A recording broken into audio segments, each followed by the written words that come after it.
Welcome to the time-sensitive webinar for Understanding and Navigating the NIST Cybersecurity Framework, co-hosted by the Industrial Control System Information Sharing and Analysis Center and DCT Associates.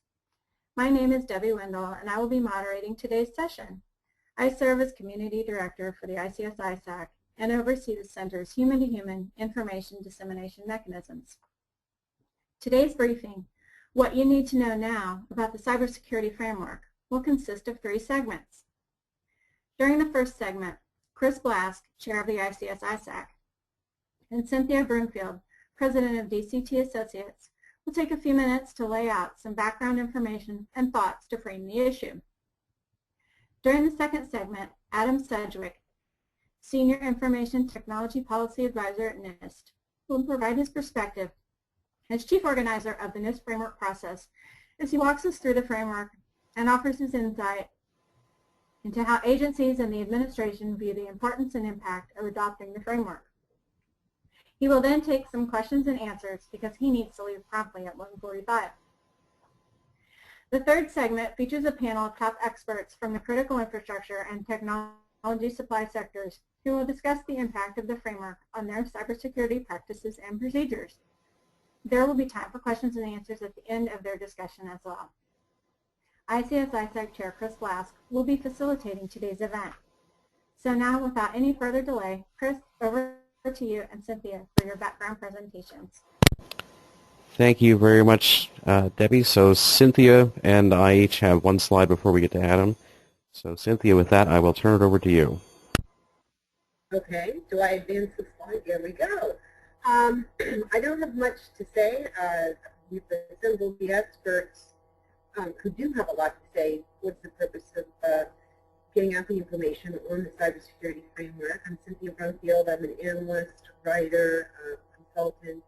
I've been focusing on cybersecurity for the last year and a half, and in the process became familiar with the President's executive order that established the effort that ultimately ended up in being this cybersecurity framework.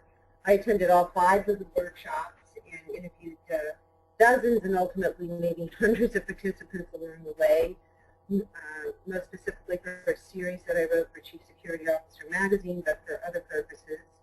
And initially, what I encountered was deep skepticism and resistance to the framework concept among the technologists and among practitioners. But over time, it gave way to an incredible sense of community and a mission. I'm just getting a little bit of feedback here. It gave way to some very positive attitudes toward the framework. I really believe that one of the reasons the framework was such a success is because NIST had implemented an open process. Everybody was involved. Thousands of people attended, and they were very flexible, which is somewhat unusual for the federal government in terms of incorporating ideas and really listening to the people who were providing input. And I guess my last point is that the key to my perspective as an outsider, as someone who has really talked to quite a few people involved, the key to the framework's continued success, and I think everyone agrees that it is a success, will be openness, the same kind of openness that NIST brought to bear, and particularly this is true for a lot of the small players, a lot of the sort of minor characters in the supply chain, but minor but critical characters in the supply chain, as well as outside observers who may bring some specialty, some special knowledge to the process that otherwise wouldn't exist. And with that, I want to thank everybody for joining us today. And Chris, it's back to you.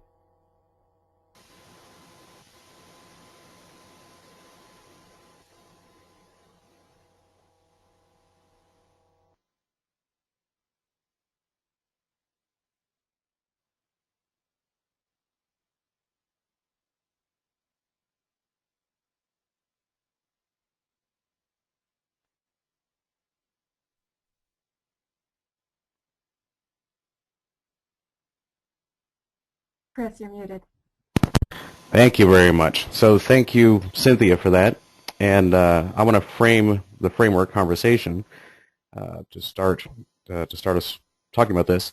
And one of the reasons we brought together the panel we did today is because one of the questions we hear an awful lot is that now that we have the NIST framework, which of these sets of standards and frameworks are we supposed to listen to? And as anyone knows who's been following the critical infrastructure conversation, NERC-CIP, the critical infrastructure protection standards for the electric utilities, have been out there for some time. The American Water Works Association, Kevin Morley, one of our panelists, has been working for a number of years on establishing cybersecurity standards there. We have the SARA project, and ISO and IEC and ISA and various other organizations have sets of guidelines and standards for how this gets done. So now, of course, we have a cybersecurity framework from the U.S. federal government. So hopefully in this conversation today we'll have some opportunity to look at not whether we should do any one of these depending on who we are, but how all these frameworks work together. So with that, Adam, I am going to throw to your slides after I read your bio here and let you take the floor. So Adam Sedgwick serves as Senior Information Technology Policy Advisor at the National Institute for Standards and Technology. In this role, Adam represents NIST on the Department of Commerce Internet Policy Task Force and advises NIST leadership on cybersecurity issues. Previously, Adam was Senior Advisor to the Federal Chief Information Officer Council, coordinating cross-agency initiatives and assisting in the implementation of OMB policies and directives. Adam served as a professional staff member for the Senate Committee on Homeland Security and Governmental Affairs for 9 years, handling cybersecurity and federal information technology policy. Adam was awarded the Fed 100 Award in 2008 for his contribution to the federal information technology community. Adam, the floor is yours, and I'll pull up your slides. And Adam, you're muted. Thanks, Chris. I pressed the wrong button initially. Well, I just want to say initially I'd like to thank Chris for that introduction, and for Chris and Cynthia and Debbie for having me today. And as they mentioned, I unfortunately have to run promptly at 1:45, so I'm going to miss the discussion, which is disappointing to me because those folks are the real experts.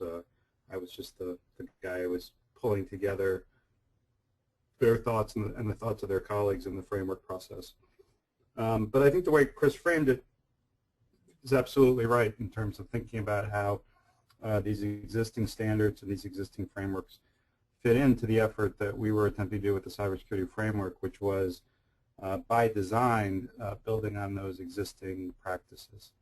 So I'm going to try to go through my slides relatively quickly, and then we can really save the bulk of the time for the discussion. So with that, I'll ask Chris to go to the second slide. So I often return back to this slide when we think about how we got here and why we were doing this work. So the executive order that the framework was developed under was released on February 12, 2013. At the same time, the President made the announcement in the State of the Union that we work with the private sector on standards to help them manage cybersecurity risk. And I think this policy statement is very important for us because it really does frame what the executive order was attempted to do, which is both enhancing the security of critical infrastructure while maintaining that cyber environment, encouraging efficiency, innovation, and economic prosperity. So in many ways, having all those pieces fit together is what's been critical for the work under the executive order. And this statement was one of many things that we would go back to when we were thinking about if we were meeting the mission of the executive order. And I think the other piece on this on this slide to think about is that second one, and Cynthia alluded to it, and I thank her for the kind words as well. But NIST really saw itself here as a convener. And not as a developer of standards or anything like that. It was really to understand and assess the market, assess what was out there in terms of sectors. The focus was always on cross-sector standards. That's what it says in the executive order. So I think one of the challenges that we had was to figure out how these 16 diverse sectors, and even within the sectors, you'd have very different organizations. We went in with the theory that even given all these differences, different missions, different parts of the ecosystem, that there should be some consistency, and there should be common ways to talk about how organizations manage cybersecurity risk. And I would also highlight that last point, that while this was envisioned of work over the next year, it also says that the Director of NIST is responsible for making sure that the framework is updated. So it's important that we all know that this is a living document. And we're encouraging people to use it. We think it's sufficiently flexible to allow for organizations that are just getting started all the way up to very advanced organization. We think it has sufficient flexibility to leverage all those existing frameworks that Chris mentioned in the first slide. But we also do realize in the future there will be a need to update this and to make sure that we're really meeting the mission of the executive order, which is having the right tools to help those organizations out there manage cyber risk. And so if we go to the next slide, you'll see a little more detail on what we were required to do. And the way I think about it is that it was really intended to do three things to simplify the words on this bullet. On these bullets, the first thing was identify the standards and practices that are out there that are known to work. The second is to elevate those that have proven to be effective, and that's sort of the structure we created with the framework. And then the third piece is the work we do from here on out, and that is realizing that not only that the framework itself would need to be updated, but that also there would be certain elements of this that there aren't existing standards or practices, or perhaps there are too many standards, or for a variety of reasons there are areas that continue to pose real challenges for us that we need to work together on. And I would also acknowledge on this slide that when we conducted the work, we also thought about the existing legal and regulatory environments that a lot of the diverse members of critical infrastructure have to deal with. So we realized that some parts of the critical infrastructure are regulated. We realize some are quasi-regulated. We realize that some are unregulated. So we didn't want to go in this developing a solution that would be great for managing cybersecurity risk, but would be also completely impossible to implement. So from day one, that was also a key question. We asked the stakeholders about that environment. We brought in some of the regulatory, some of the legal community into our workshops. And so we really tried to have a community approach so that we weren't ignoring a piece of this challenge while maintaining that focus on organizations that comprise the critical infrastructure. And so if you go to the next slide, this is almost historic at this point, but so I won't spend much time on this, but if folks are curious, at every stage that got us to last Wednesday, this slide is meant to highlight that. We started with collecting ideas, asking basic questions. We presented an initial set of common practices and themes. We put out an outline, and then at one of the workshops we filled out the outline. Then we had a full discussion draft at our fourth workshop in Dallas, and this is even missing the fifth workshop we had, which was at North Carolina, which was during our second open comment period during this first year-long work, where we had the preliminary framework and we asked people to provide comments. So we had another round of analysis and another round of people weighing in. And all of this material I'll add is available on our website. So if you're curious as to where we began and how this got built piece by piece, what was important for us was to maintain that role as convener so that folks understood that when there were changes in the document, they could see how we got there. And so even after the workshops, even during the workshops at the last session, we would present our initial analysis of what we heard from the stakeholder community. And to be clear, the workshops were generally working sessions where we divide the groups up into eight or so separate groups and get their feedback with strong facilitators. And even then we would present that analysis just so we wanted to confirm that what we thought we heard is what we heard. The stakeholders would agree. So then going to the next slide, this is we can actually start talking about what the framework is and what it isn't. And we generally talk about the framework in terms of these three different pieces. The framework core, the framework profile, and the implementation tiers. And we'll go into more detail on each one of these.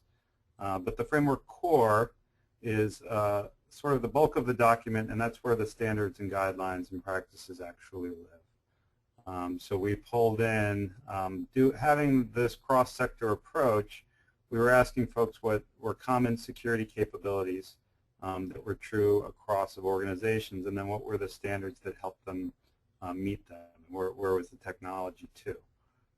So our initial focus in year one was on, for the framework, the mandate was cross-sector.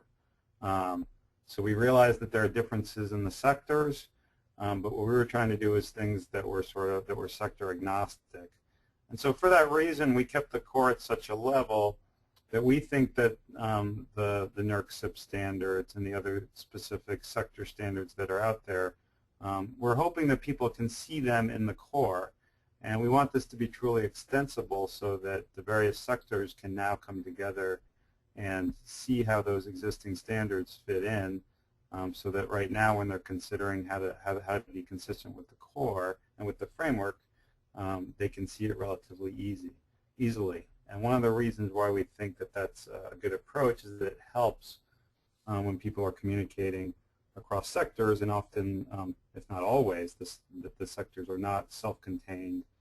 They're reliant on the other sectors when they think about how they're delivering services. And that was something that again, all of this is based on the feedback we were receiving from the stakeholders. But one thing that they said that was important to them was to have that communication tool. And they also said that it was important to have something that they could communicate within their organization. I remember at one of our earlier workshops, they said the last thing we need is another risk management framework. The last thing we need is another set of standards. We have those things out there. We have things that communicate. We have good technical standards for technical folks. We need help with how to translate this across the organization. So that in some ways was the structure that we created. The framework profile is then how you use the core. So it's some high-level thoughts, again, allowing flexibility in implementation with how you can, after assessing your risk, you can use those elements in the core to build a strong security program, or to improve the one that you have, or even just to communicate what you're already doing. And it also looks at how you start with an initial profile and how you think about where you'd like to be, and then think about how you can develop the infrastructure to support those goals, realizing that there's going to be a lot of diversity even within your organization and how to best manage cyber risk. And the implementation tiers, kind of that third piece, is another tool in order to give that flexibility, and realizing that no two sectors in critical infrastructure will think about risk in the same way, and that's perfectly appropriate. So the way that we think about the tiers is it's not tied to a conventional maturity model. We think that this is consistent with those maturity models, but it's more considerations on how organizations think about risk, and really tying to their role in the critical infrastructure and the relationship they have with others in their sector. So if you go to the next slide, it has a little more detail on the core itself. And so one of the things that came out of our initial workshops, and we actually presented this at in Carnegie Mellon at our second workshop, was that we could map in existing standards into this sort of higher level core. This is consistent with how people, with emergency response, it's consistent with what a few folks in industry told us, and it's consistent with some international standards. And that is that we could map in these existing cybersecurity standards and practices into this higher level, what we call functions: identify, protect, detect, respond, and recover. And so even given the complexity and the diversity, we think that being able to highlight things in these 5 areas gave a pretty effective communication tool and a good way to understand from the business leaders what's going on within the organization. So moving from left to right, this starts at at a high level, and then it drills down all the way to those specific informative references that are out there today. And if you go to the next slide, you can see the definitions in each of these areas. And again, these definitions were the one that we took to the workshop for validation. And we even modified the functions and the definitions throughout that process. But one thing I think that it's important to emphasize is that I think we feel that often the respond and the recover side is ignored and is not sufficiently acknowledged in many organizations. And so we think that this approach helps to highlight how critical that is, and realizing that incidents are going to happen, and we need to plan, even with robust state-of-the-art cybersecurity programs, and we need to begin really working on the capability to respond and recover when those incidents occur. And if you go to the next slide, it provides an example. I'm sorry, the next slide shows where those categories are. So underneath identify, you'll see the additional level of detail. And this is consistent with how things like those existing frameworks that Chris mentioned, including 853, ISO 27001, thinks of the broader control families. So it provides that additional detail when you're thinking about those higher level functions. And this is how we chose to divide up the existing standards and practices that are out there today. If you go to the next slide, it's one example. It's actually the first example of, and actually this is one slide I need to update, because this is an example from the preliminary framework. We actually updated some things for the final based on feedback we received from stakeholders. But just taking this as an example so folks understand the approach, under asset management, we highlight that as an important consideration. And I think in the framework itself, we highlight identify as something that's very critical for all of those other supporting functions. You really need to understand what you have before you can protect it. So taking something like asset management, and even that very first subcategory, if you think about how physical devices and systems within the organization are inventoried. Well, if you were to consider how a sophisticated financial firm that will have assets throughout the country, throughout the world, the way that they think about how they achieve that outcome is going to be very different for a small utility out there that wouldn't have such a large network.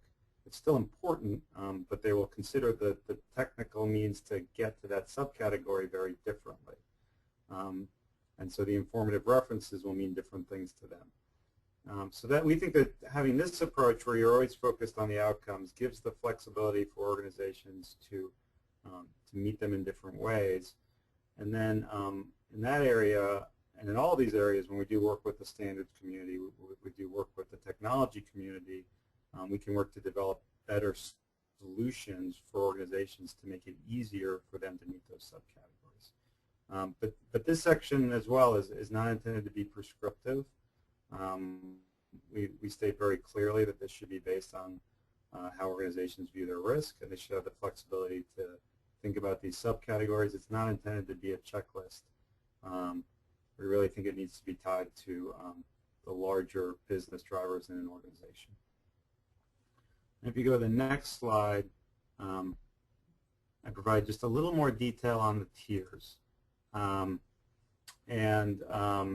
This was something we debated throughout the process, but stakeholders very early on thought that we needed to have another element. We initially had talked about it in terms of maturity models, but again, one of the challenges we had throughout this process that we kept asking our stakeholders about was what is the right level of detail.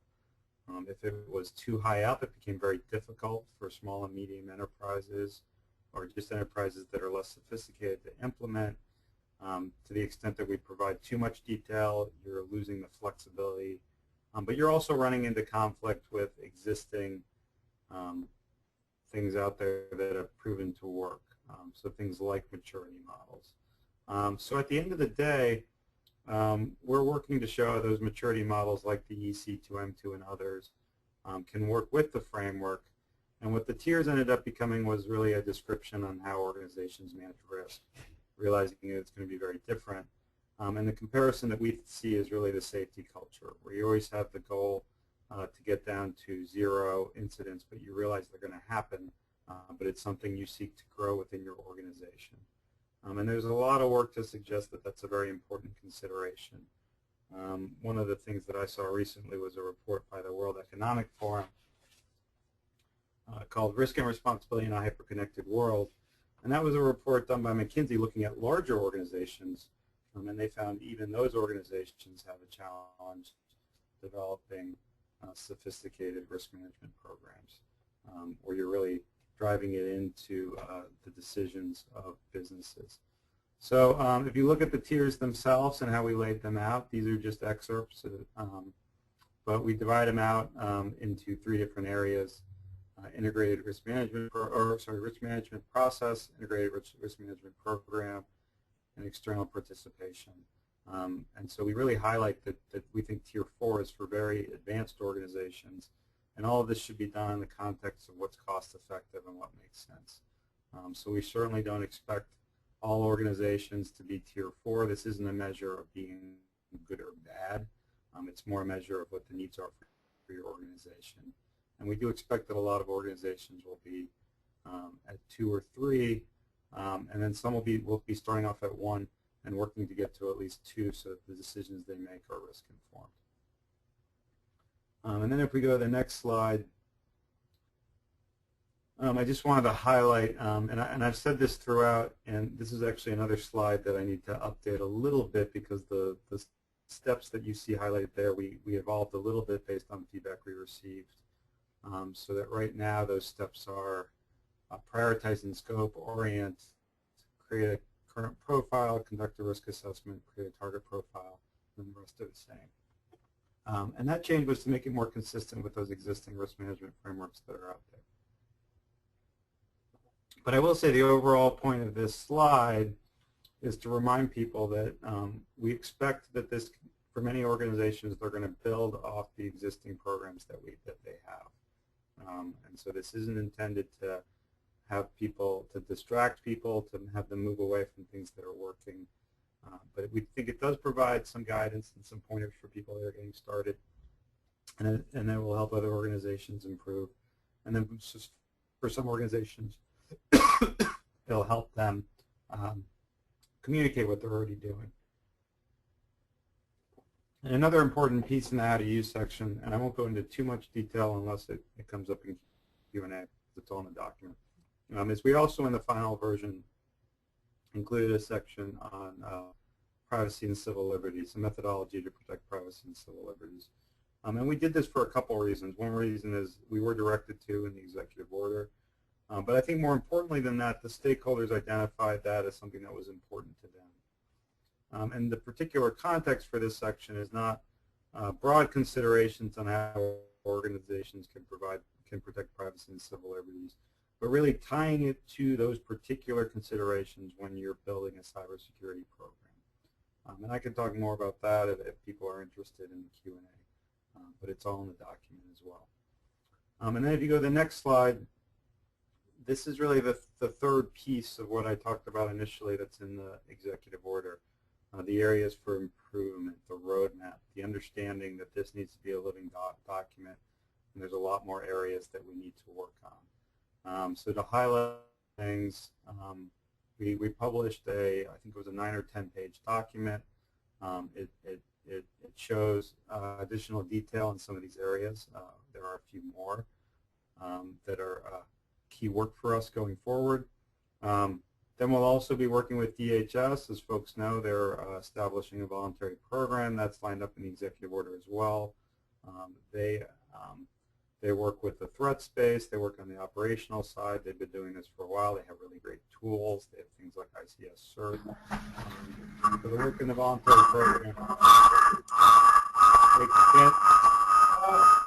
Kent, I think you're, yeah, okay. Kent, I think you're, okay, good. I think Kent went back on mute. So we'll work with a voluntary program.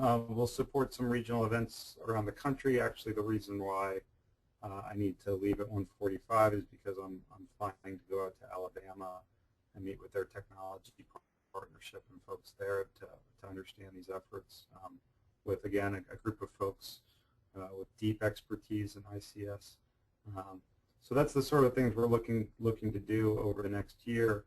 And then that last point is one of the things we're talking about is how do we roll this out so that, well, you know, we saw ourselves as conveners and that this was industry's framework. We think that industry in the future could be the conveners, and then this can just be another participant in the process, building on the work that we've already done. So happy to talk more about this if it comes up in Q&A as well. And then on that last slide, one more slide. Yeah, so that last slide, you know, obviously all of this material we've made publicly available. But certainly if there are additional questions for me that we can't answer in the next 14 minutes, don't hesitate to reach out. And with that, I'll turn it over to Chris to, I guess, establish the Q&A. Sure. Thanks, Adam. And I do want to echo what Cynthia said, and I'm sure you're out there in the world getting beat up an awful lot, but which, as you know, comes with the job. But I have been satisfied, you know, / impressed with your work and the team's work to date. So it's a tough row.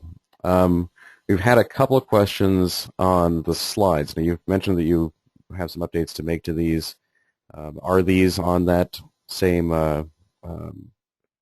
content site that's on the screen now? Do you want people to request them from you? You can pass them to us, and we can distribute, you know, an updated set if you like, or is the answer no?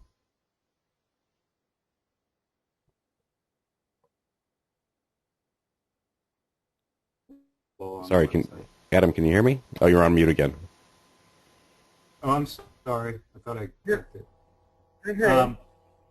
Yeah, so we'll make the slides available on the website. I think we'll have an updated, even more comprehensive slide deck available soon. Okay, great.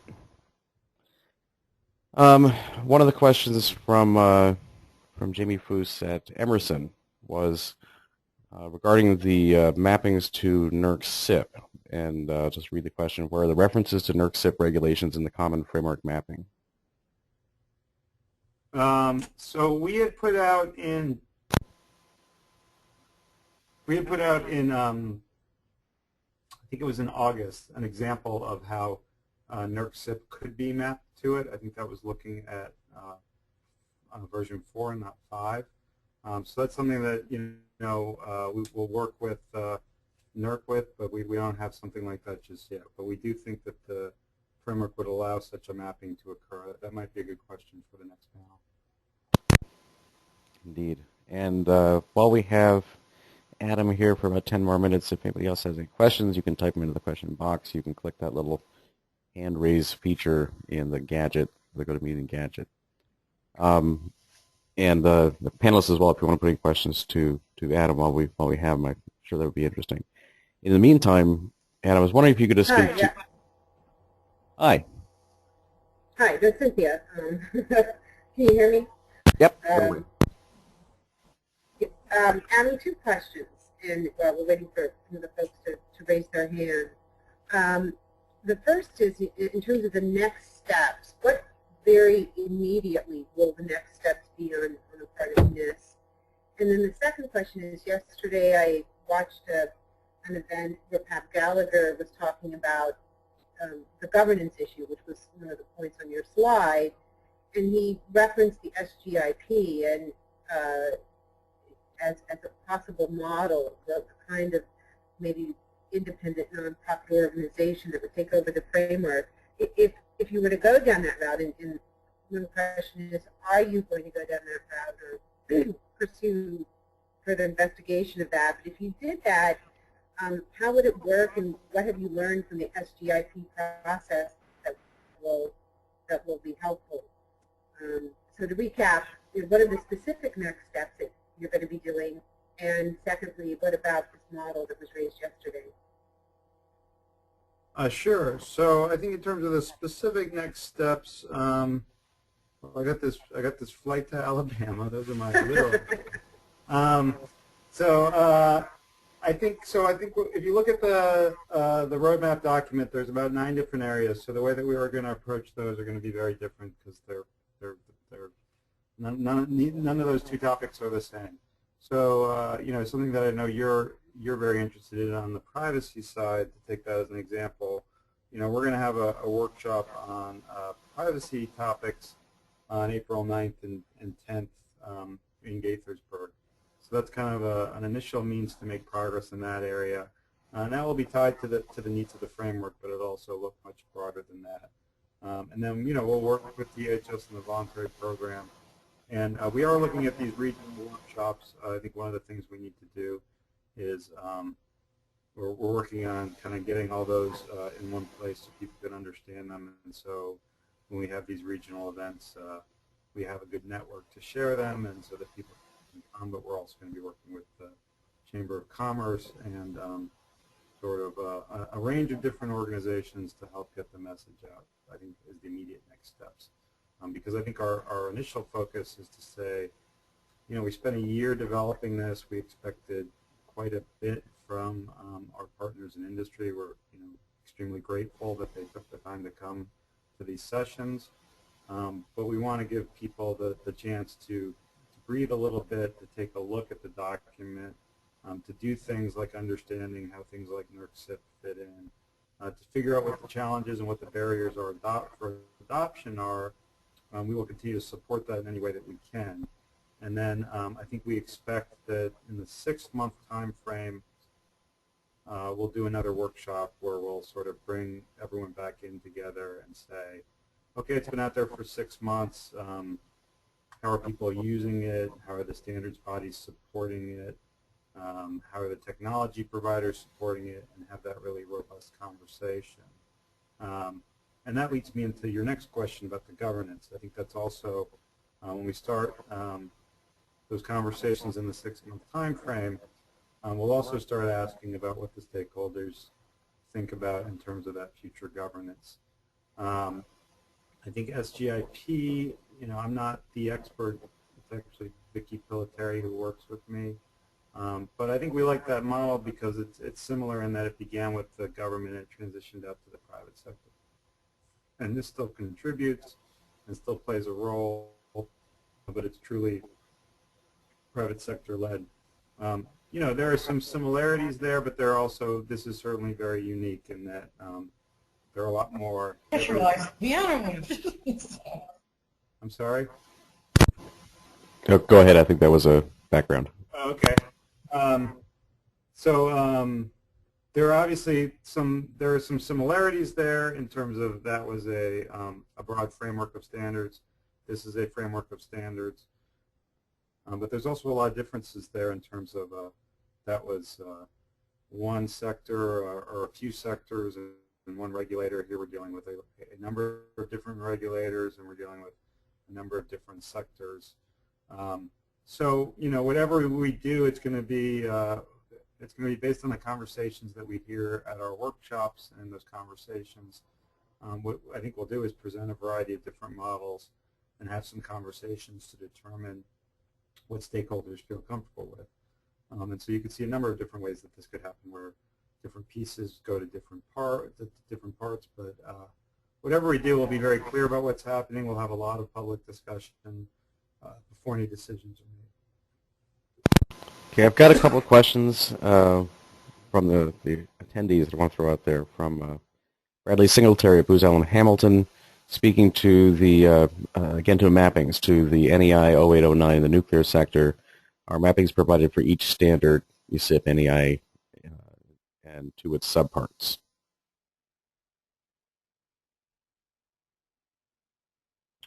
No, not at this point. But we think that you know, a lot of those nuclear standards are based on a lot of existing NIST standards. So we think all of those mappings can occur.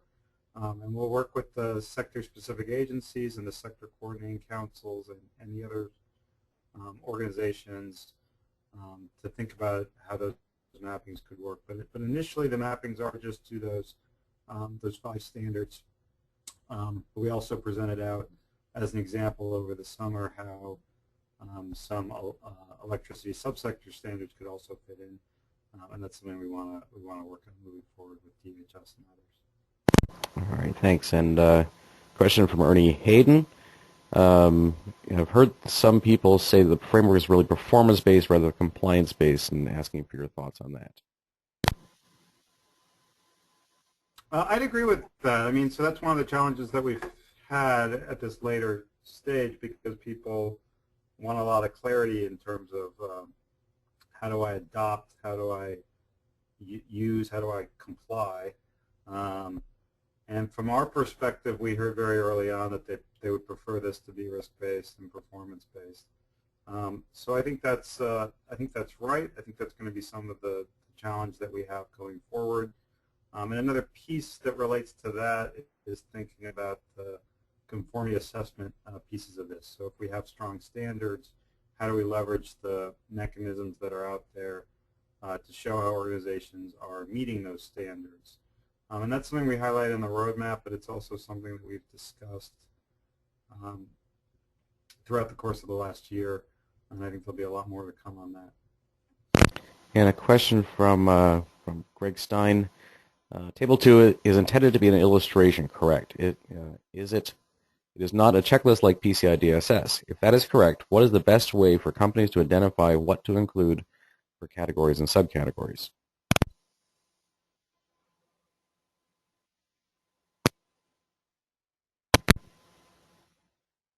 I'm sorry, so Table 2, I'm trying to remember what that is. But I think, so I think there'll be a number of different ways for organizations to identify what's relevant for them in terms of subcategories and categories. A lot of that will be the evaluation that the organizations do. And then, as I mentioned before, we'll work, we can work with DHS. I think their voluntary program, they'll be looking at sort of more specific information for sectors. You mentioned PCI. I think there's a potential there where you can map in those standards. That's something we can discuss with them. So a lot of that will reside on our website or the DHS website, but I think a lot of people in the community will be contributing those as well. All right, and two more questions I can try to squeeze in here while we get you. From Stephen Miller, what would you see as academia's role in implementing and educating critical infrastructure stakeholders?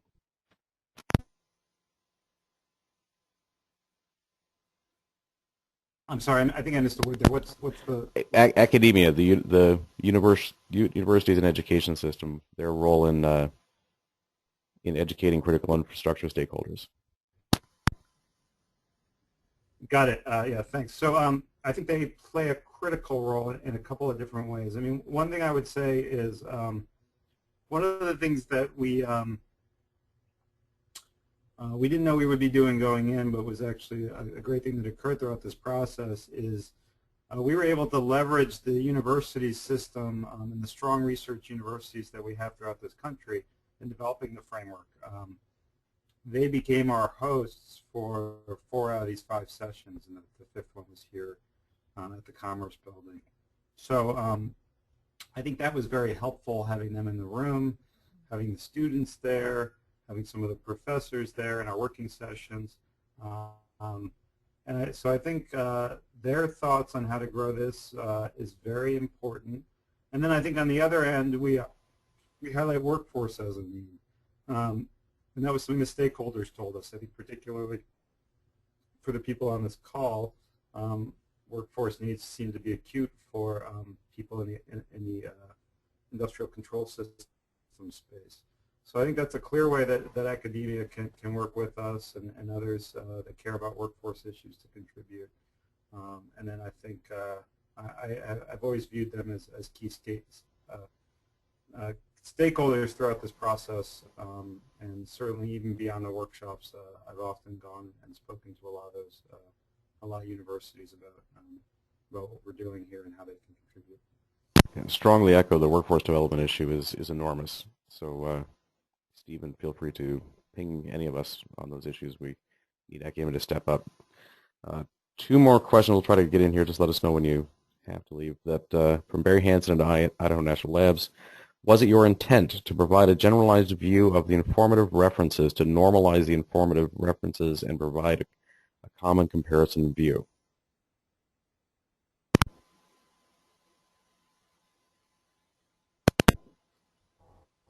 Yeah, Krista, you faded out there for a second. Sure, sorry. You're mute? No, I am here. So Barry Hansen at INL asks, was it your intent to provide a generalized view of the informative references to normalize those references and provide a common comparison view? I think I wouldn't say it was to normalize the informative references. I would say that it was the idea of mapping it in this way was to provide that unified view. But I think we can work with the standards bodies and we can work with others when such normalization would be helpful. But again, I think starting with those initial 5, but we also think that NERC-CIP and those other things that are out there could also be mapped in, and people can identify what really makes sense to them in an organization. And that's what a lot of organizations do to begin with when you talk to them. They'll look to see what's in 853. They'll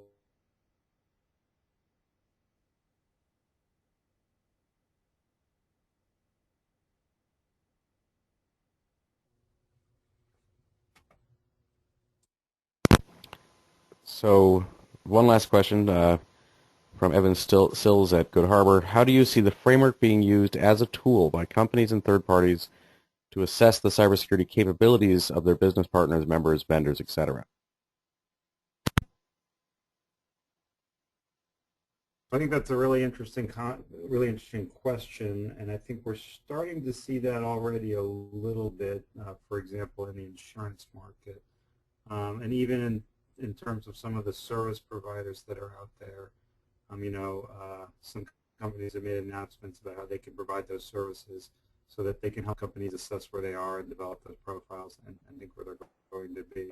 But I think more broadly than that, I think that goes to why we had so many promising conversations at the workshop, because I think people have realized more and more that this is a pretty broad ecosystem, and often they're reliant on other sectors or other pieces that they have little or no control on. So I think you'll see things. I think what you'll end up seeing is that, or what I hope that we'll see, and this was, what the effort was trying to do, is that given that this was tied into what industry found was useful, what I hope that you'll see is that it will be used in those sort of business-to-business conversations, and that's where we get where this approach can really scale, where it's not tied to 1 or 2 government agencies, but it really becomes used throughout industry and throughout the world, because it's something that helps organizations and just makes sense. That's kind of the moonshot here. That's what we're really hoping for. So I hope that we'll see a lot of that moving forward. Well, and that's, I think, a good spot to let you get off to the airport. You touched on a couple of issues there. We'd like to follow up in future sessions, but the international implications of this, we've been speaking to a number of international organizations and other nation states and so forth. They're watching very closely what we're doing.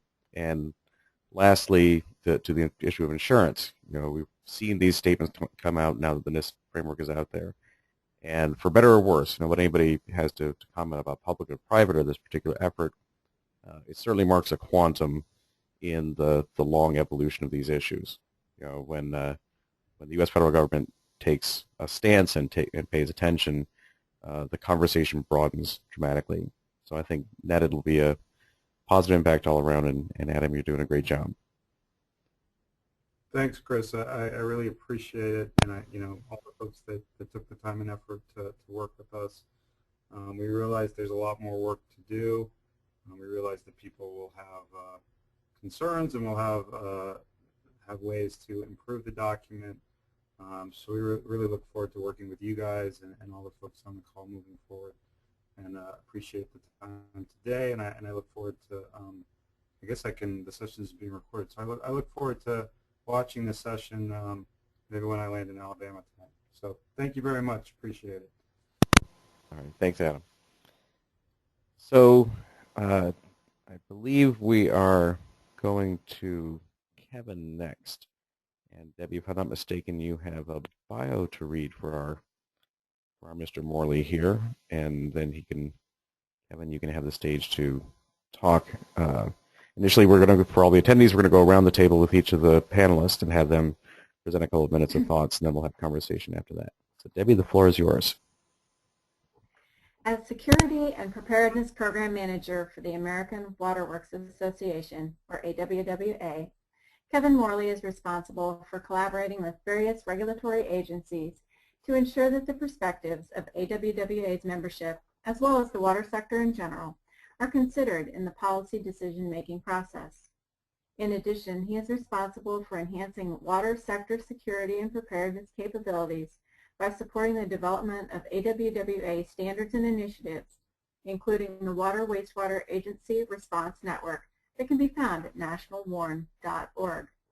Chris, back to you. Adam, the floor is yours. If you can speak and make sure your mute's off, we'll let you run with it. Yep, okay. You're good. Well, I appreciate the opportunity to join y'all today. And I guess I should perhaps preface that the last statement from Debbie on the more recent thing, obviously, that we've been involved in and that I've been had the pleasure of leading is development of some guidance on process control systems for the water sector. Some guidance on that not unintentionally was released the same day that the material that Adam just presented was released last week. And we've been at this, as Chris implied, before for quite some time, and have collaborated with DHS on some road mapping exercises that mirror those done in a few of the other sectors. And I think collectively we would all agree that there was plenty of standards and guidance, and the challenge for folks in our sector is primarily technology users is how to kind of aggregate all that information in a manner that is useful in their context. And so after watching some of the dialogue, we paid very close attention to what's happening in this framework, and believe that provides a very useful anchor point on some major principles, but at an applied level for any given utility USA, it may be a little bit abstract. And so we kind of, maybe you could say, flip the conversation on its head and came at it from a technology user's perspective, and have developed some guidance that we believe is very well aligned within this framework, but also includes a tool that allows a utility to kind of indicate the type of function that they are using a certain technology for, say remote access to a pumping station or some other asset in their system.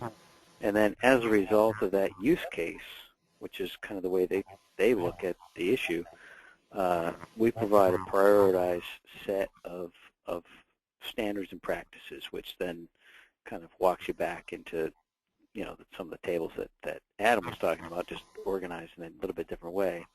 Also recognizing that depending on, if you will, to use the term maturity of that particular operation, they're not going to be able to do everything all at once. And so that's where the prioritization process comes from. Priority 1 or level 1 are the types of basic cyber hygiene things that if you're doing this is what you should be doing. Once you complete that, take action to address priority 2, priority 3, and priority 4. And it becomes quite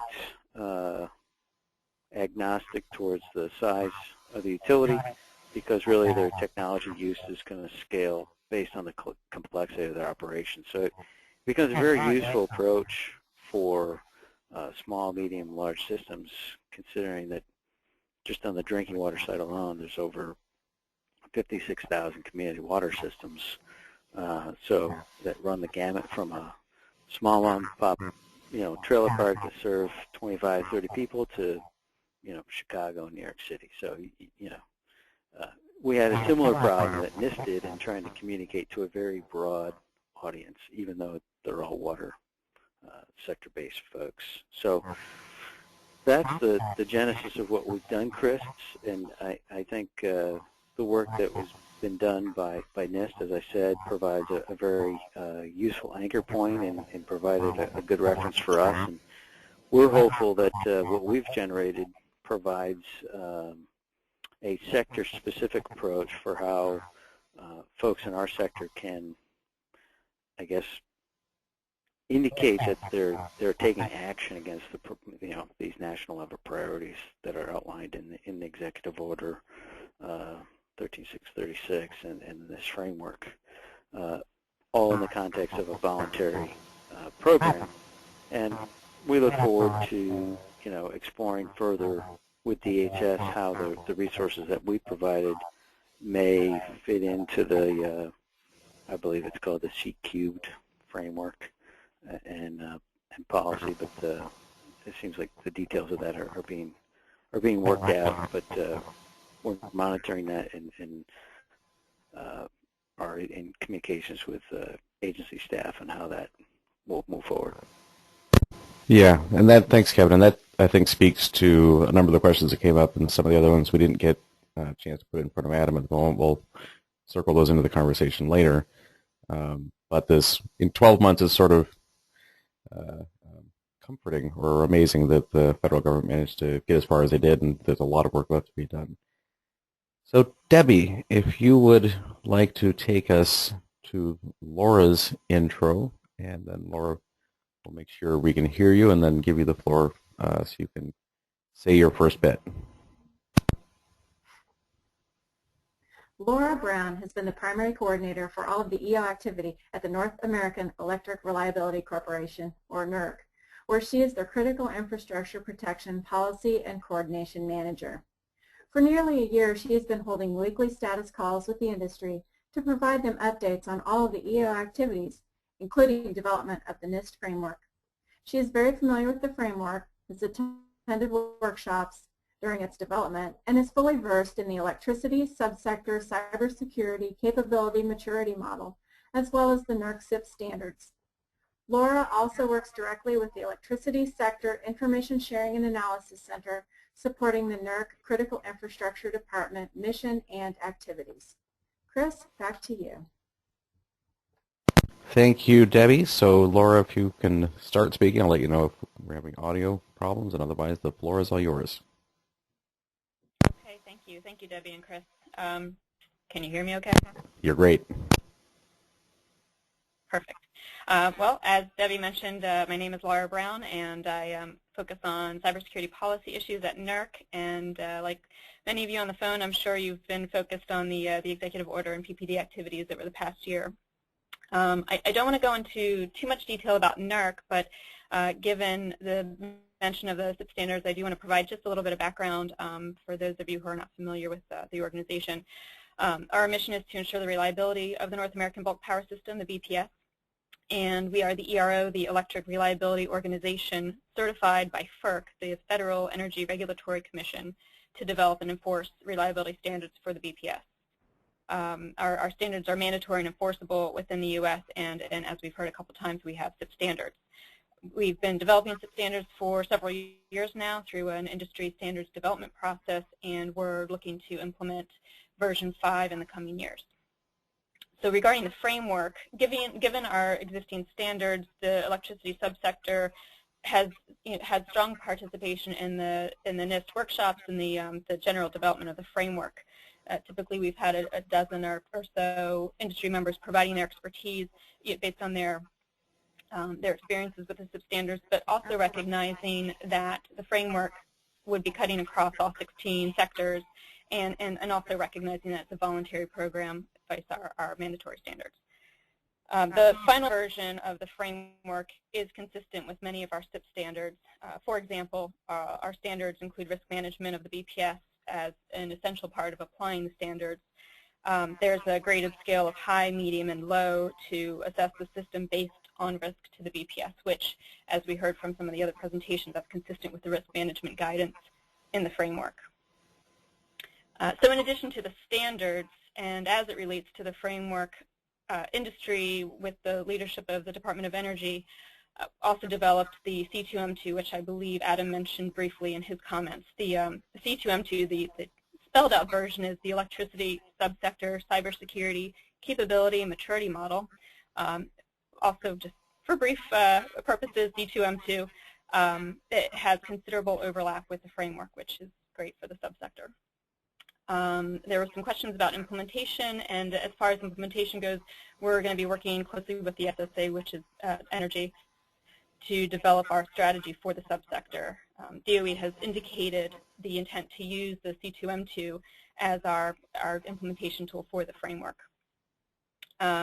We've already started incorporating some of the C2M2 concepts into our exercise program. For example, our cyber risk preparedness assessments and our biannual GridX exercises. So that's just a very high overview of what we're doing, and I'm happy to answer any questions. Great. Thank you very much, Laura. And certainly in the roundtable conversation in just a few minutes, there will be lots of chance for conversations there. So, Debbie, now we have Kent Landfield up next, and he has cloned himself in the system. So I will unmute one of you while Debbie's doing her thing. We'll see if we can get your audio working. Kent Landfield has spent nearly 30 years in software development, global network operations, advanced network security research, and product development. Currently as Director of Content Strategy, Architecture, and Standards for McAfee Labs, Kent is an active leader and participant in the Security Content Automation Protocol Community, or SCAP, as well as in the continuous monitoring efforts that NIST is pursuing. Kent's vast experience at McAfee includes functioning as principal architect for advanced research, building and managing global risk and compliance security research teams, producing the content supplied with McAfee's remediation, policy, auditing, vulnerability management, and network access control products. Chris, back to you. All right, Kent, if you can say a word or two, and we'll see if your audio is with us. Can you hear me? Yep, you're there.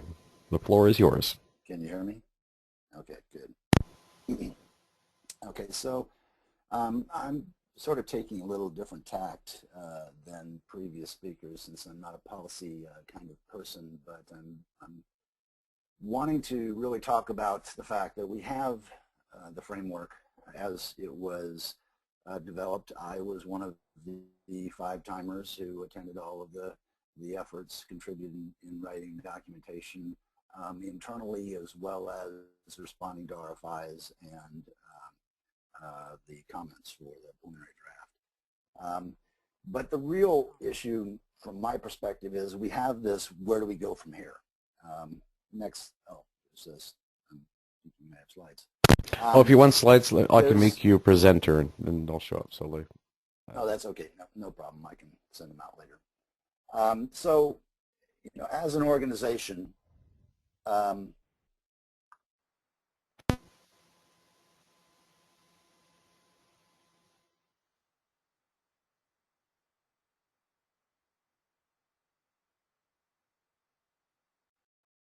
you see that? Yeah, it should be popping up in a moment. You click the show my screen button when it came up. There you are. Yep, you're live. Okay.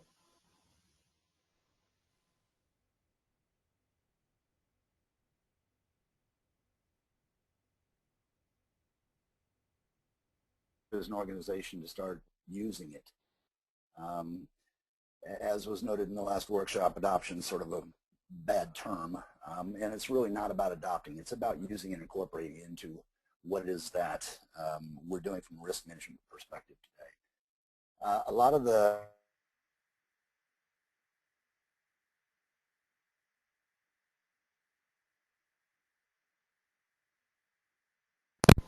incorporated into the organization, and have come from conversations of various companies who have started to do this over the last fall.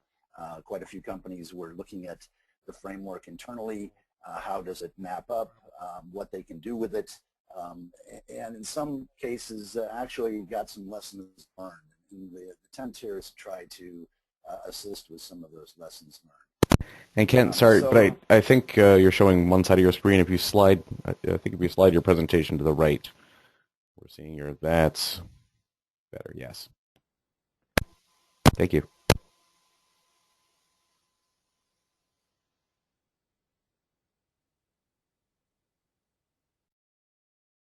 Chris? Yeah, you're good now. Okay. So the intent here is that we can start off way too big. It's much easier to start off small and stay focused around what it is that you're really trying to evaluate. So don't try to bite off the whole organization when you're initially getting started.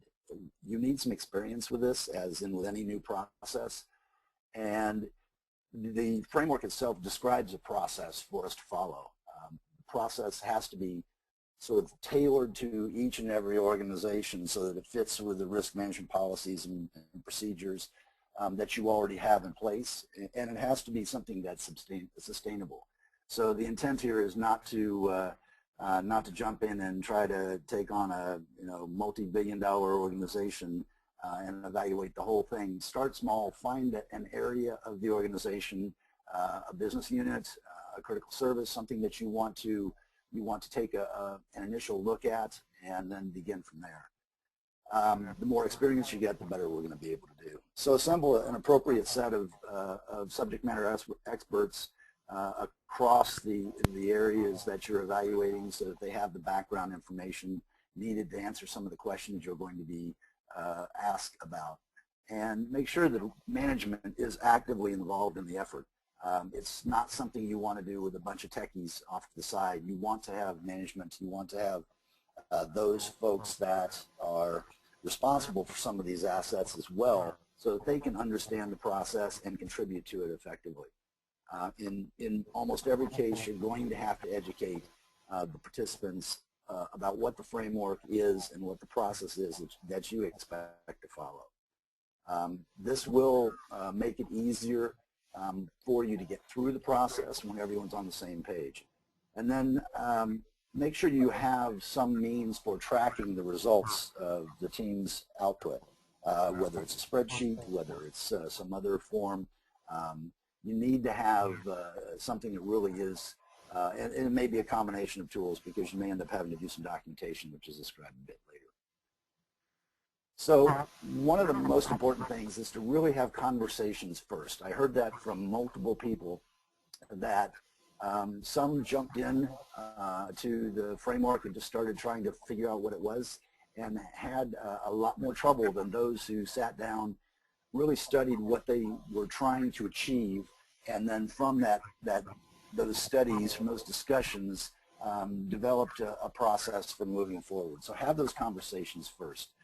And part of that conversation is really trying to compare the language that's used in the framework to the language of your existing risk management processes. See where they align, see how closely they align. It's important that people feel comfortable with what they already know versus what they're now learning. So determine where to start. Starting at identify sometimes can be the wrong place. We're talking about trying to get some experience here with the framework and the process of the framework. The first time you go through that, most of the real success you're going to get out of it is understanding what you need to do in future times when you really are evaluating the framework for real in a specific targeted area or organizational area.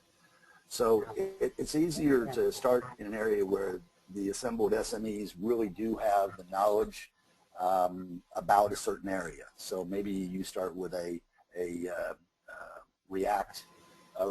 respond function where you have to really look at what would happen in that case. So do something where people are comfortable. From the standpoint of you need to review the functions for category completeness. In some cases, what I've heard is that certain areas have additional categories that they felt were not in the framework. And they probably needed to be in the framework so that they could be useful to the operations of that particular organization. While it's not really critical to have that up front as you are going through the process. And then one of the things I heard multiple times, trying to determine the right level of detail for the evaluation on the individual subcategories is very important. What's enough information for you to determine what it is that your team is going to be doing from an evaluation perspective? It is important that the team agrees so that they can spend the time doing the right type of evaluation and having the ability to make sure they're consistent across those evaluations. From the standpoint of mapping the framework tiers, quite often it's the language of the tiers may not be the language that you're using internally from a risk perspective. If there's one area where you want to make sure you have an accurate mapping, it's how you're going to score yourself. So in this case, you want to determine if the framework's description of the tiers aligns with the existing internal uses that you already have in place.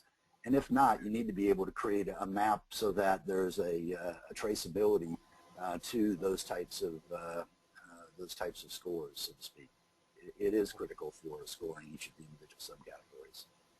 And once you've gotten to the point where you've had these conversations, it's reasonably important to put some notes down, document some of this stuff, make sure that you know what it is that your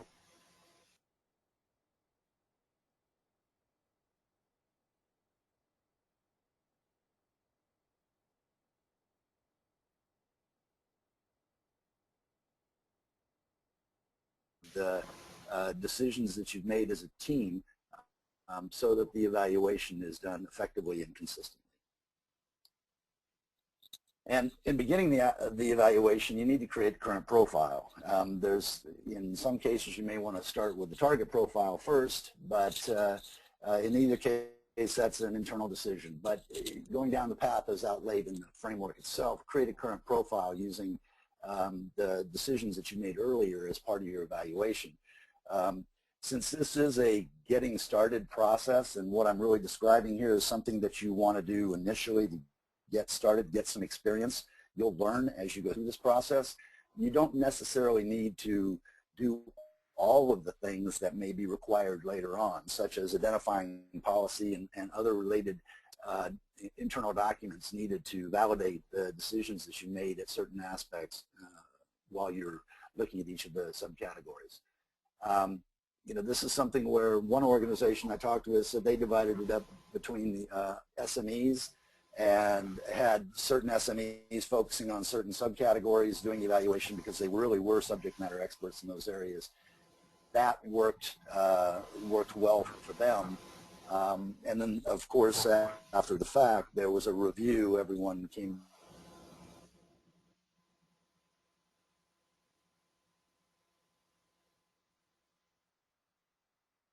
be the most efficient way to accomplish this. But that, again, is something that you'll encounter as you go through. Honest evaluation is critical. It's too easy for us to say that we target fours, everything fours. Well, that's not going to help when you're really looking to try to prioritize and get resources. You need to be accurate with where you stand today. Look at where you stand today. If you're a 1, put it as a 1.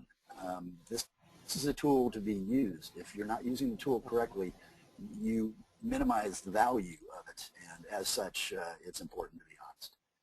And then when it's complete, when the first evaluation of the current profile is complete, have a discussion again to really describe to each other what you felt worked and didn't work, after you get to the point where you are comfortable with what worked and didn't work, then it'll make developing the target profile much more efficient from a process perspective. From the standpoint of trying to create a target profile, it's going to be very important that you understand what it is that the organization is willing to accept from a risk perspective. That sounds easier than it is, and quite often that's, at least from some of the discussions had, that's where things tend to bog down. So you need to have those conversations. If nothing else, the framework is drawing those conversations out in a positive way. But this really is a precursor to being able to create a realistic target profile. You know, it is too easy to say, well, of course I want to be the best at everything, but what is the level of risk that the organization is willing to accept? Good luck with getting a 4 on everything. I think the reality is that's, for many organizations, that's a long way off.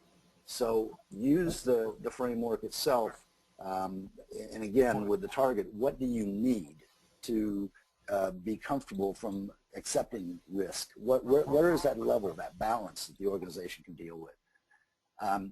And again, since this is a getting started process, you really don't have to identify all of the risks and potential threat issues that you'd need to justify a target if you were taking this to the C-level. But as you're going to go through this process, you need to sort of learn some of these things.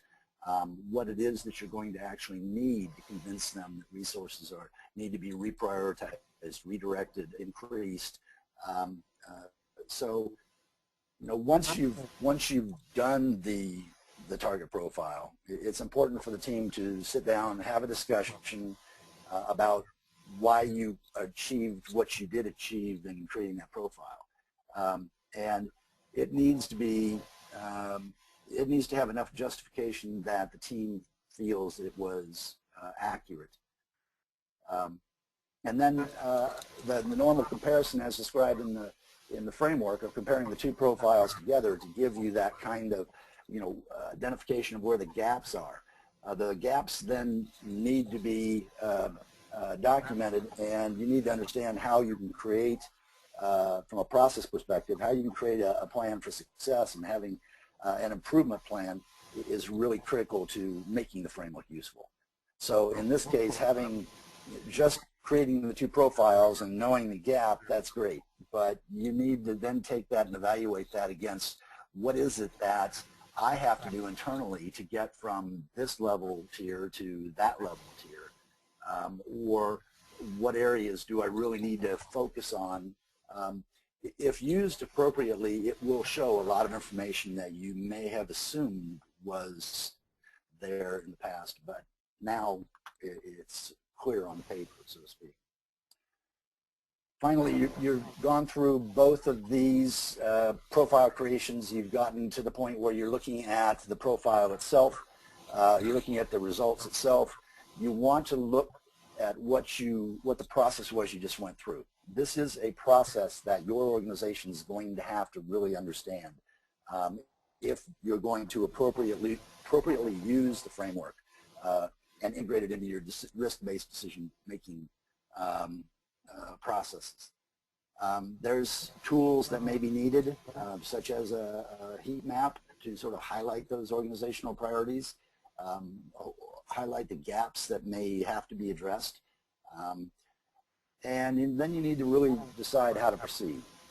Okay, we are starting to understand the process. Maybe we need to start doing this as a real effort on some focused area where we are going to go through this in a much deeper fashion. But because you have the experience and practice, it'll be much easier for you to incorporate. And it may be that because of the organization size, operations, mission, that you're going to have multiple profiles. You may have to have profiles for organizational aspects. You may have to have profiles for critical delivery services. You shouldn't be afraid of the fact that you're going to have to do this multiple times. This is why trying to establish a process up front that your organization is comfortable with will save you a lot of time and make this much more valuable throughout. And then one of the key things is that, you know, as I've mentioned in the past at some of the workshops, you know, viral communication is very, very important. Each member of the team is, you know, may work in different areas of the organization. As such, making the, you know, trying to make this process of evaluation and learning where you really are from a security posture can have a real positive benefit to the organization, and each of the team members can become evangelists for the efforts within different areas of the organization. And then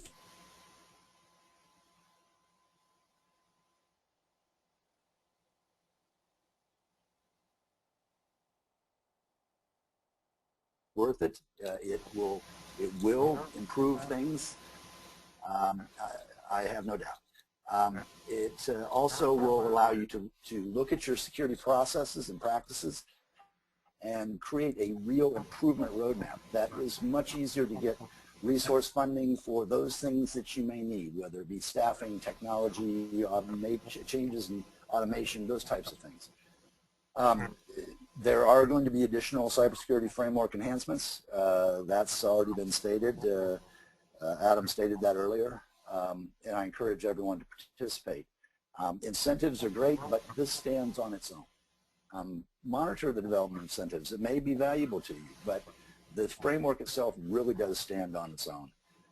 Then work as appropriate with sector coordinating councils and make sure that you communicate the framework's importance to your organization to those in your supply chain so that in the future you can have that dialogue, that communication in a very positive and language that is consistent with how you want to look at cyber risk management. So with that, I'll turn it back to Chris. Thank you, Kent. That was really good to have on top of this more abstract conversations we're having, the specific applications and how-tos. And a couple of things I want to key in, for additional comment for you before we start going around the table. I really like what you said a couple of times. I think this can't be repeated enough. This is a getting started period. The cybersecurity framework is not a set of regulations. Is there perhaps concern we should all have of, what if this might be mandatory in the future? Sure, and that's a big part of the conversation. But it's very, very important for people to understand that it's not about getting fours. It's not about getting 100%. If you find yourself in a regulatory environment, and two of the folks we have with us are, regulators or pseudo-regulators, we'll talk about that in a second, that's one thing. But this isn't. The important thing that can be done at this point is to see where the heck you are and just get a look around. Yes, there are other ways to do it, but this one, takes up a lot of the horizon. You can get executive buy-in. If you go through the process and find out that, you're a 4 in this, you're a 4 in this, you're a 1 in that, maybe that's even appropriate. When you really break things down, maybe in your case, you're a wastewater facility with a staff of 3, you're just never going to be a 4. You're never going to be top tier in certain things. And that's worth understanding. So you can perhaps outsource, bring in someone like McAfee or a local organization can help you with that more. So, Kent, since I have you, do you want to just answer or disagree or expand on that? What you said already. That this is the preseason, I suppose, and time to get things done. Yeah, this is, from the standpoint of what we know, we have version 1.0. And version 1.0 is a piece of paper with lots of great theory and discussions, great interaction. I applaud, like everyone else missed, with the collaboration that's occurred. But now it's our time. It's our time to sort of take this and try to look at how we can apply this in our organizations. This is, there's no roadmap to that yet. And in essence, we need to start looking at how this is actually going to be used. This is our time to move this forward. Exactly. So, as a start for the roundtable, Laura, one of the questions was asked in the meantime out there was request that NERC do a mapping of the NERC SIP 345 to the cybersecurity framework. And following on what Kent was just saying, can you share some thought on perhaps that question, or is mapping something you're looking at, and more generally, how you and NERC see the positive or negative impact of the whole cybersecurity framework on the efforts you guys have been at for so long? Sure, thank you. And yeah, I forgot to comment on that question, but given the work that we've done with our mandatory standards, we're happy that NIST and the White House continue to recognize that we already have these existing standards, and they absolutely try to make sure that there's no overlapping or duplication of what we're already doing. I believe Adam mentioned that there was initial mapping to version 4, which for those of you who are intimately familiar with the standards, we're moving on version 5, so there will be sort of revisiting what changes we'll see there.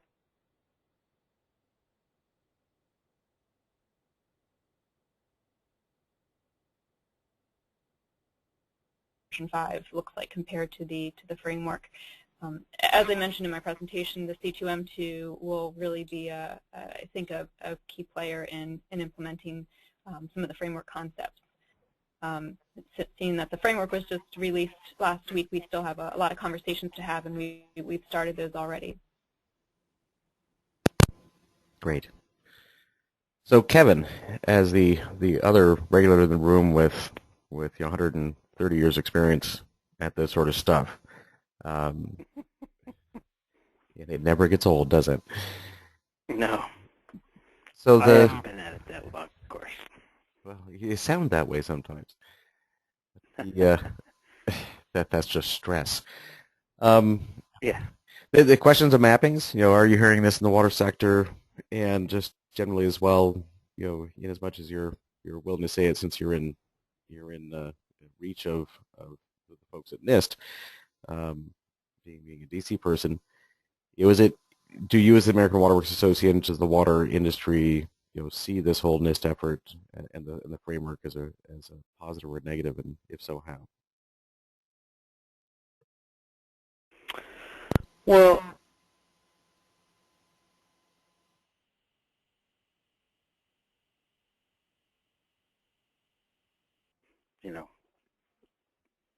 from a regulatory construct perspective, monetary construct, and we attempted to map the standard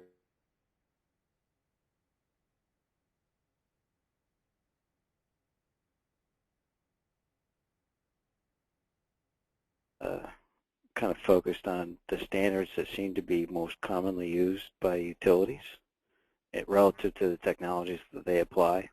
Again, our whole objective was to kind of narrow the universe and make this as actionable as possible and not as daunting, because it can, when I first got involved, it can be very intimidating if you're not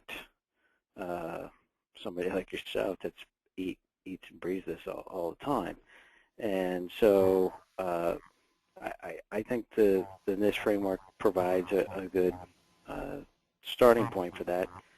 We have concerns a little bit with the tiering structure, and I don't know if that, our perspective, that may create some disincentive for voluntary action, because you may be forced to self-select a tier that it may not be provide the appropriate optics that you would like, right? So you automatically put people out the door. That said, the resources that we provide do allow a utility to self-evaluate their security posture, could certainly kind of address that, but I don't know if that provides us any with it's a metric indeed. I don't know if it's a useful metric in the sense of, because it's not quantitative, it's a qualitative assessment. So we shied away from that.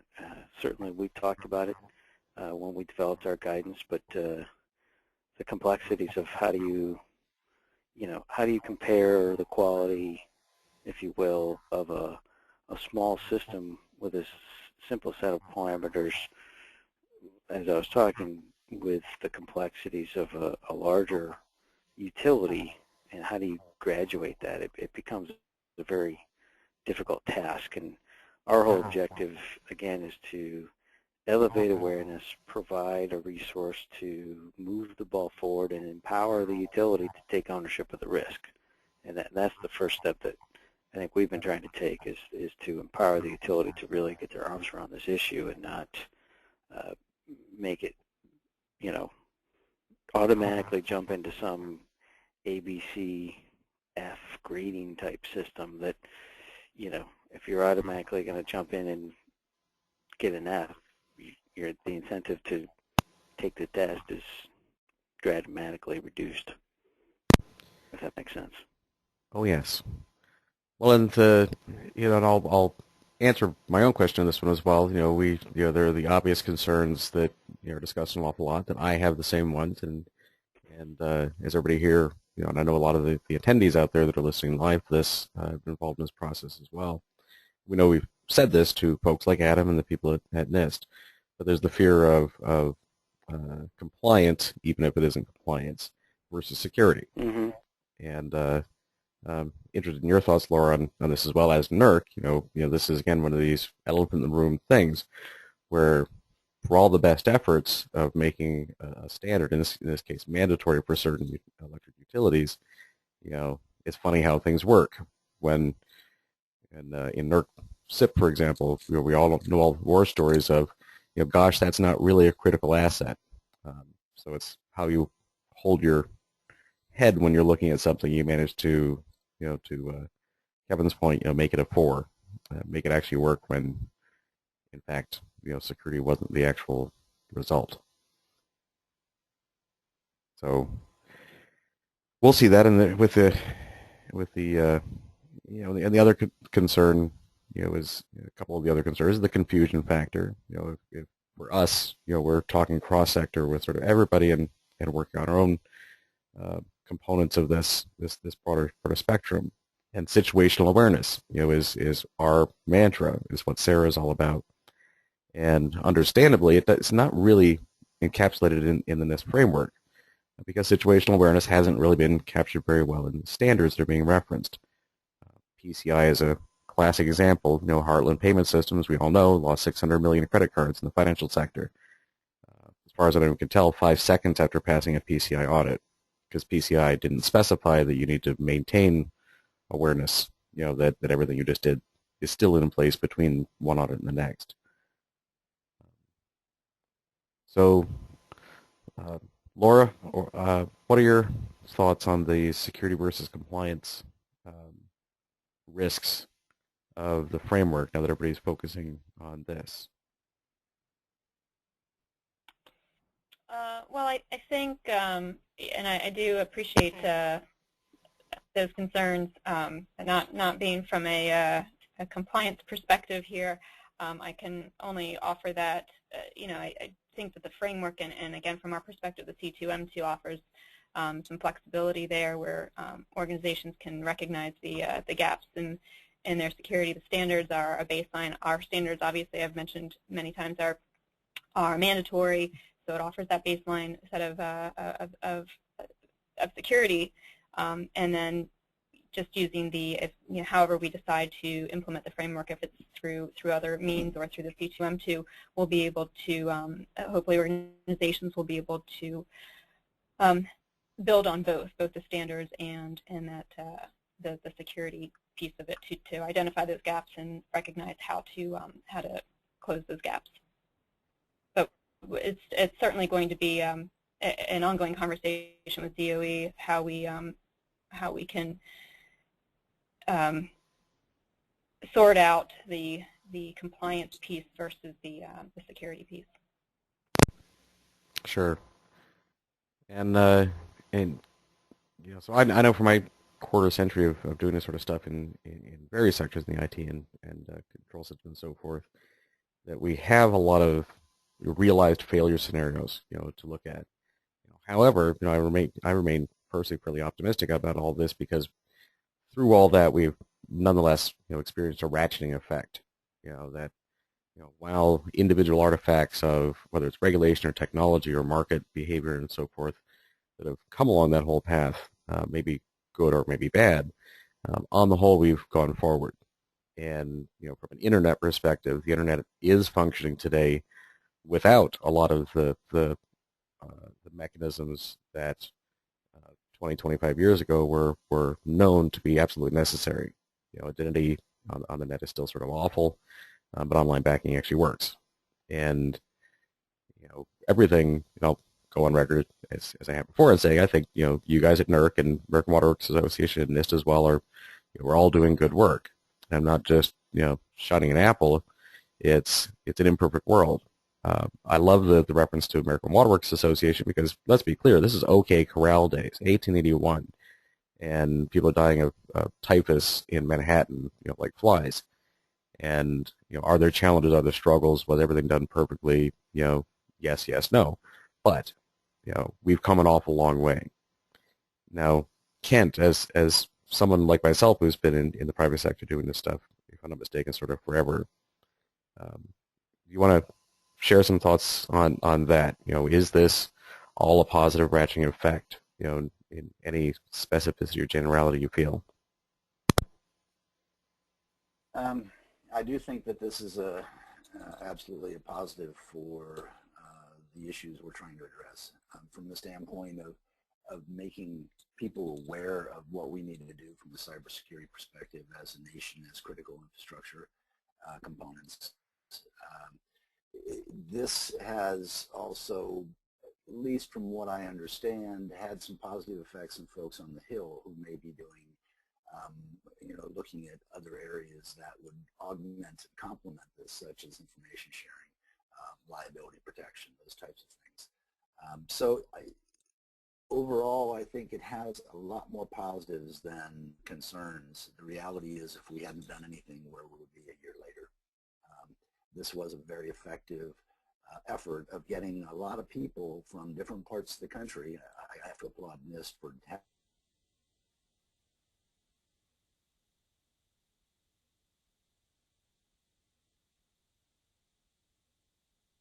the efforts and of cybersecurity and the focus to those same locales.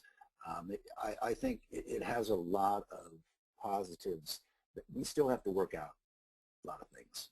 We still have to, you know, how do you apply this internally in your organization? What are some of the ways that this can evolve over time? How is, you know, some of the regulation struggles that we have to deal with going to be addressed? Is this going to become a common language for cybersecurity so that we do have one way to talk about things, at least from the standpoint of intercommunications? So there's a lot more positives, I think, negatives, and while there are a lot of people out there saying it's not going to make any effect, well, reality is if it makes effect, if it's effective in your organization, it was successful. Well, and there's effects and effects. You know, the reality is that insurance companies, the insurance industry, are making public statements, and perhaps it would have happened anyways about this point. But this is obviously a job. The reality is the large solution provider like McAfee, you know, has someone like yourself, you know, putting their thoughts and energy into this. And again, would it have happened anyways? Perhaps, but this certainly drive things. So, you know, while I think that the framework is not bad, and it's a good physician's desk reference of existing standards, and it's a good exercise, and as Cynthia said, it's a good. We need to encourage the public sector when they do things right, like, you know, engaging with those of us out here in the real world. I said it, but it's it's inevitable. And I found myself saying this an awful lot in this context, that anyone who didn't expect Washington and the U.S. federal government to do something about like this about now hasn't been paying attention. This is not a one-off. This has been coming for at least 2 or really 3 decades. And there's a number of curves that are moving forward, not all bad, not all good. And they intersect in interesting ways. So I think there was various efforts of legislation, 2011, 2012. That didn't work. Okay, Executive Order 2013. Yeah. I am shocked, I say, as Casablanca so well coined it. So there's a question out there from, please go ahead. I was going to say one question I have that since I have such an esteemed set of people on the call, where are the sector coordinating councils, the ISACs and the like, going to integrate the framework into what they do? I'll take a stab at that. This is Kevin Morley. So that does present a kind of an interesting question, but the number one priority of our council, per the strategic plan that we developed last year with our sector-specific agency and our GCC, was elevating the profile of cybersecurity in the water sector. And the principal means of doing so was the project that we had available. So I think the complexity there is that, there's certain things that coordinating council can do, and there's certain things that coordinating council would be challenged to accomplish just because of how they're organized and structured. So as a member of the council in an entity that's, this isn't a standard, develops resources like this on behalf of the sector, we believe that the material that we've developed, it is freely available to anybody, including folks in other sectors if they so choose, fulfills that need for a sector-specific approach. Again, that's where it's not clear to me what the C-cube thing is all about yet, but that's where our coordinating council has been involved. But it remains to be seen how they're going to, quote-unquote, recognize various sector-specific applications, because it as you can imagine, not everybody may have as peaceable or amenable relationships within the family, so to speak.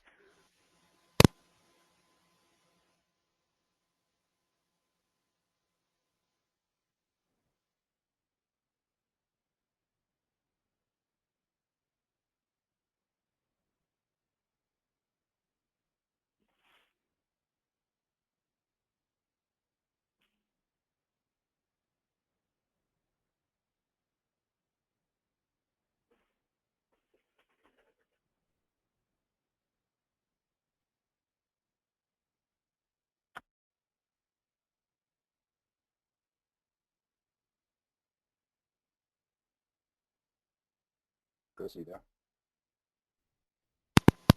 I'm not talking to my mute button because that would just be silly.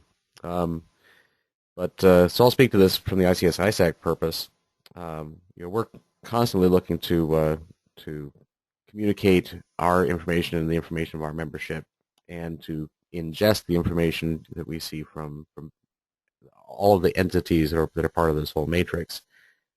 The public sector is certainly a large chunk of this, and I think it's, as I've alluded to, it's our perspective that this is good for a number of reasons. It's good because it starts the machineries, or furthers the motion of the machinery in the U.S. federal public sector. And we'll look, we look to things like, since so much of our focus is on situational awareness, and building knowledge networks, we think it's this throughout the conversation to develop the framework. It's been interesting what is there and what isn't. It's in the framework document, it references situational awareness, information sharing, that sort of thing, in 18 interesting spots. including on something to be worked with going forward. So for our purposes, it's helping our membership and by extension the people they're in contact with. People like, one of the reasons we have organizations like American Water Works Association and commercial entities like McAfee in our sphere is that as we can say correct and useful things, as we can share that knowledge with you, hopefully that ramifies out to a larger audience. So as the cybersecurity framework creates inertia and momentum, we look to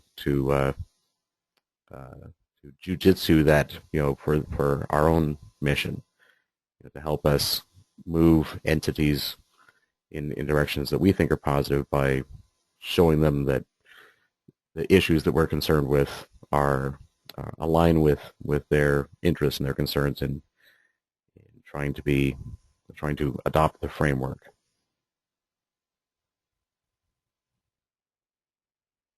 That make sense?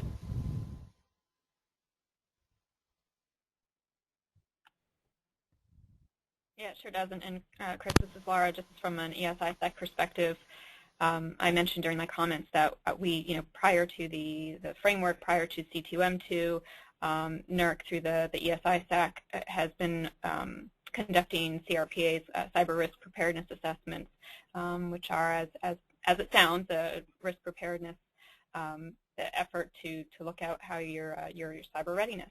And since the C2M2 has been published, we've been incorporating the C2M2 methods and pillars into the CRPAs. And so depending on how work with DOE turns out with implementing the framework, we'll just continue to work on those from an ISAC perspective, but then certainly broader through the sector. Yeah. And so Kent, while I look at the number of questions that came in that we haven't gotten to yet, some of them are for Adam. But I think as McAfee, if you remember the question that Kevin originally asked on this, your perspective might be interesting as well.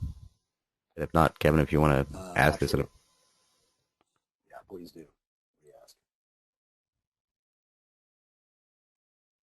I'm sorry, what question? The what question, did I ask? I don't really know anymore. But it was, I think it was along the lines of, it started me on, what do we as the ISACs, you were arguing about the sector coordinating councils and the ISACs. So let me, now that I have pulled it up into the current register. So Kent, could you talk a little bit about what McAfee is looking to do? What are the changes because of the cybersecurity framework, other than having, you would go to these 5 events and this conference call? Is this driving change inside McAfee and the greater Intel? Well, from our perspective, we participated mainly because we felt this was a very positive activity moving forward, trying to understand where it was going and how it could be used. We're looking at this from a couple different perspectives. One perspective is as, like most on the call, end user organization, where we have to incorporate those same kind of capabilities into what we do. We feel we're in pretty good shape, but yet you still need to go through the process of doing that evaluation to really prove to yourself that that's the case. So, from an end user perspective, we're looking at that. In other places, we're looking at where we may be able to incorporate some additional things into some of the solutions that we have. But that's still a very, very early kind of discussion that really has gone, waiting for 1.0 to see what the final really looked like. So most of the focus has been on the user aspects, end user aspects from an organizational perspective. From a participation perspective, I mentioned a moment ago, we believe this is very important, so we will stay engaged and we will be continuing to try to improve this. This was, as many have said before me, this is a once-in-a-decade opportunity for us as a nation to take a look at what we're doing, get the dialogue moving, get momentum going. That's good for everyone.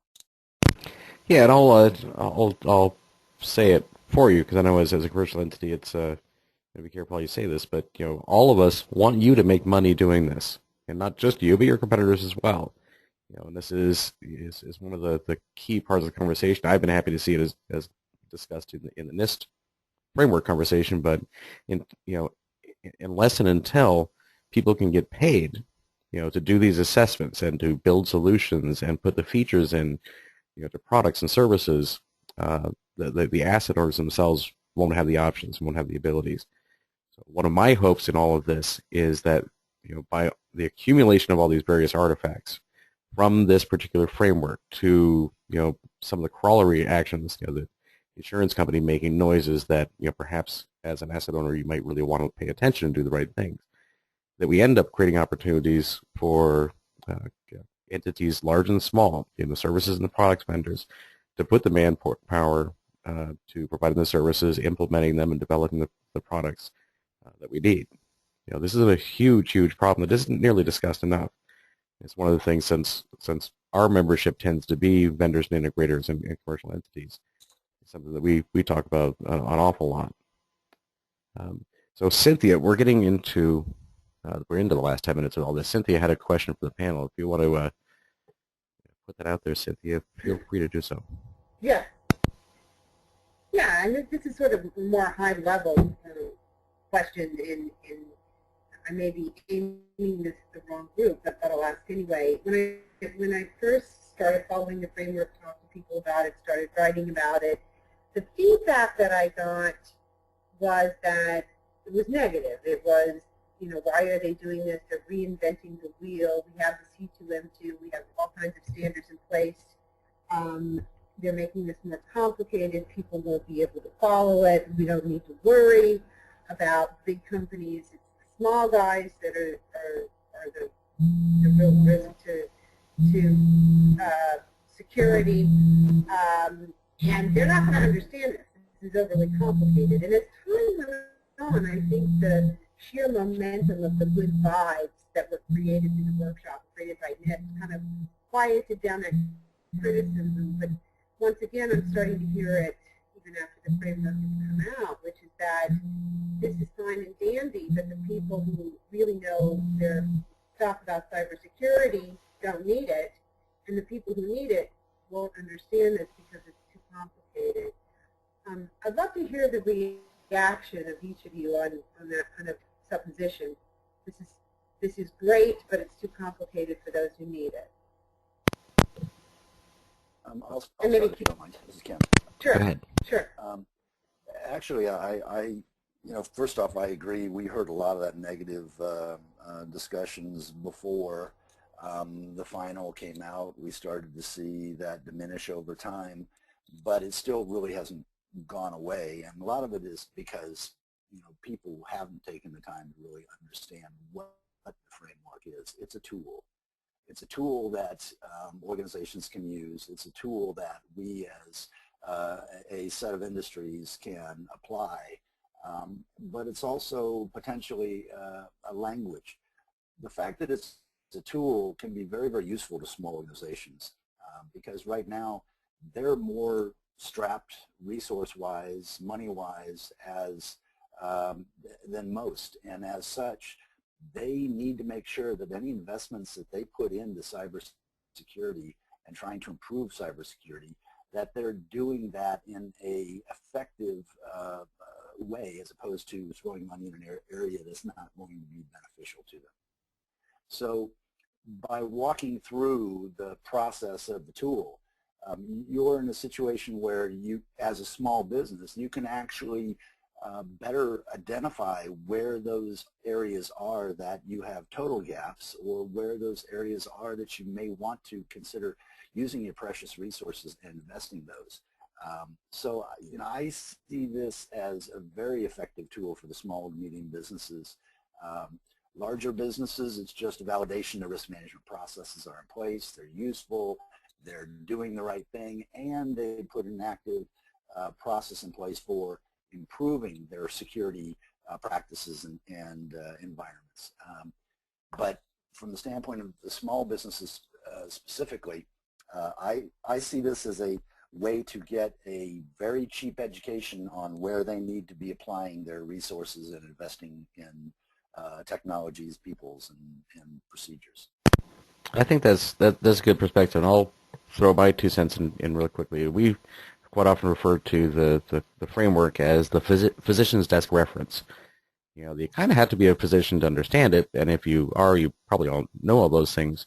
But as Kent said, it's a good validation, for the kind of organizations in the critical infrastructure, the very large utilities and so forth, that they're doing the right sort of things.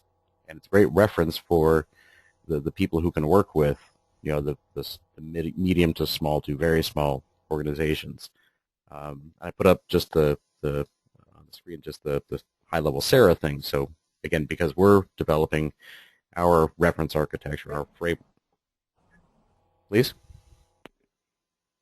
Since we're developing our little reference architecture, we get asked a lot how this aligns, and the analogy that we use is what often is it's like the pamphlet the doctor sends home with you. It's not everything, but there are certain things that you can actually do, and we of course do look to align it with other things like NERC-CIP and CSF and so forth, so that people can understand it in their context. So, Kevin, do you? Yeah, I would just add real quickly. That's your point on the kind of the disparity or the kind of the range of technical capability within this space is, as I noted, is quite broad in our sector, given the types of systems that we serve and have to represent, and that's precisely why we developed it from a use case perspective, because that kind of, I don't want to say creates the lowest common denominator, but it puts it in very kind of transactionable terms that are common to any utility. And if you're a system like Dallas or LA or Chicago, which has good in-house technical capabilities, and this is a good baseline, right? It's good validation, as I think Chris or somebody else said, that you are doing the right things relative to your peers. But for those with less in-house technical capability, it gives them a reference point that enables them to more aptly engage contractors, whether it's McAfee or somebody else or whoever would come and do support for them, to write appropriate scope of work so they know what they're getting and they know what they need to be asking for, rather than somebody that just came out of Radio Shack and say, hey, you need to put this little black box on your system and that'll solve all your problems, because that happens, and that happens out there. And so, our objective was to in part empower the utility to take ownership and make sure they're getting what they need. And Laura, I think from a NERC perspective, this is perhaps not even a relevant question, but is the framework too complicated? I don't know that I would say it's too complicated. I think, going back to the original comments you made about the concern that it's, we're reinventing the wheel and that there are already these things out there that exist, that was certainly one of our concerns, obviously considering that we have the mandatory standards, but we were already working on the C2M2 implementation. But just, I think from our perspective, and I hate to, I don't want to make a blanket statement for all 16 sectors, I think it makes sense for what it is that we're doing, for what we've been doing. I don't know that it's too complicated, but I do hope that for sectors that are, either smaller and maybe just starting out on this path, that there is a lot of education and training that can happen to make it a little easier if there's that need. Thank you. Well, we're at... one thing I'd like to add... please go right ahead. Sorry. One thing I'd like to add is that one of the values, it's been overstated, but it truly is a core value of the framework as far as I'm concerned, is that it has the real potential to create a language for communicating the cybersecurity. And from the standpoint of vendor-neutral types of aspects. What are the right things the organization should be doing? I hope that DHS and others start looking at how they can streamline some of the regulations using the wording of the framework. That would be very beneficial. But from the standpoint of being able to communicate across sectors, within supply chains, within your organization, having a common language and a common way to describe things when it comes to cybersecurity is extremely valuable. I agree. So we've reached the top of our hour. This recording of this will be online. There's some questions that didn't get answered. We'll look to route those to some of the panelists and have that out there. I want to thank all of our membership who allow us to be out here doing things. Cynthia, who instigated this. Certainly all the panelists. Adam in Absentia, we didn't get nearly the chance to talk bad about while he wasn't here, but we can pick that up with him later. And all of you who've taken the time to join us here in person, and the rest of you out in the future that are listening to us talk to our mute buttons and so forth. Thanks for your time as well. And we have, I'll just leave this up at the end. I think if I'm not mistaken, Deb, you have a soliloquy to read us at the end of this? I do. To our distinguished panelists, thank you so much for your thoughts and insights that you have shared on today's call. And to our audience, on behalf of all of us at the ICS-ISAC and DCT Associates, we appreciate you joining us today. We hope that you found the information of value and something that you can take to further enhance your organization's cybersecurity posture. A recording of this session will be available on the ICS-ISAC.org briefing archive page, as well as on the digitalcrazytown.com blog page. Thank you again for your participation on today's call. Thanks, folks. Cheers.